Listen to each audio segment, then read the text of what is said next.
I was in a post in Tanzania, and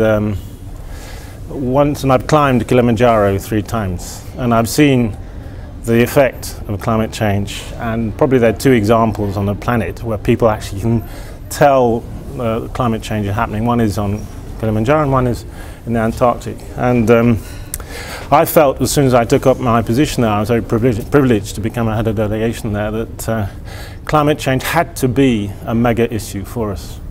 And it was all about learning from other places. But I lived my own dream, and I've been involved in development for many, many years now. And my dream, which I mentioned to the conference here, was that I would be involved in creating in rural Africa, in the most impoverished areas, projects, eco-village projects, where people would have ownership of their own resources, and they would come together and try and see how to live on a sustainable basis in dignity.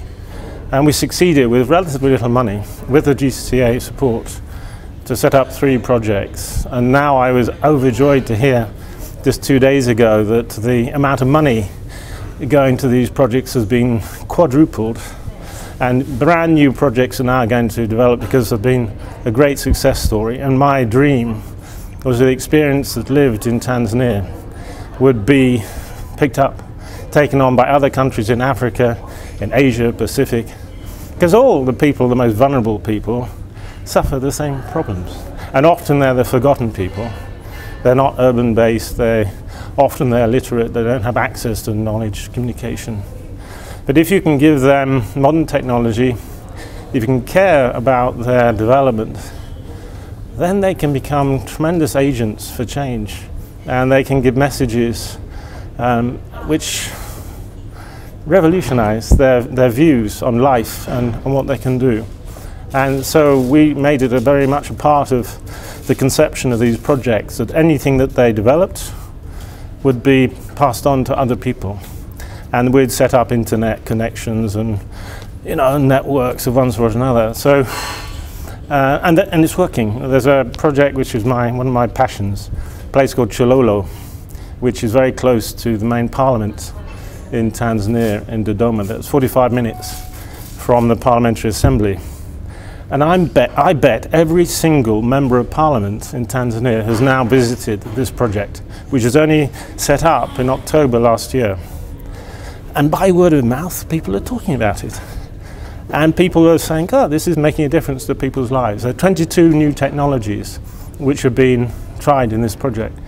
So this type of meeting and the possibility of people, as they are, from that project, coming here, explaining their views, making brochures, there's a video being produced, it's fabulous. It's just fabulous.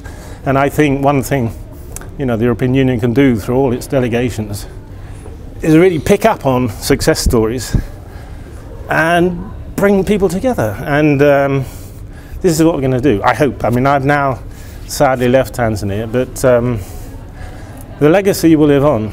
And it will live on because it's made sense, it's woken people up to what climate change can do to their lives, and it's given them a sort of empowerment so that they can address that problem.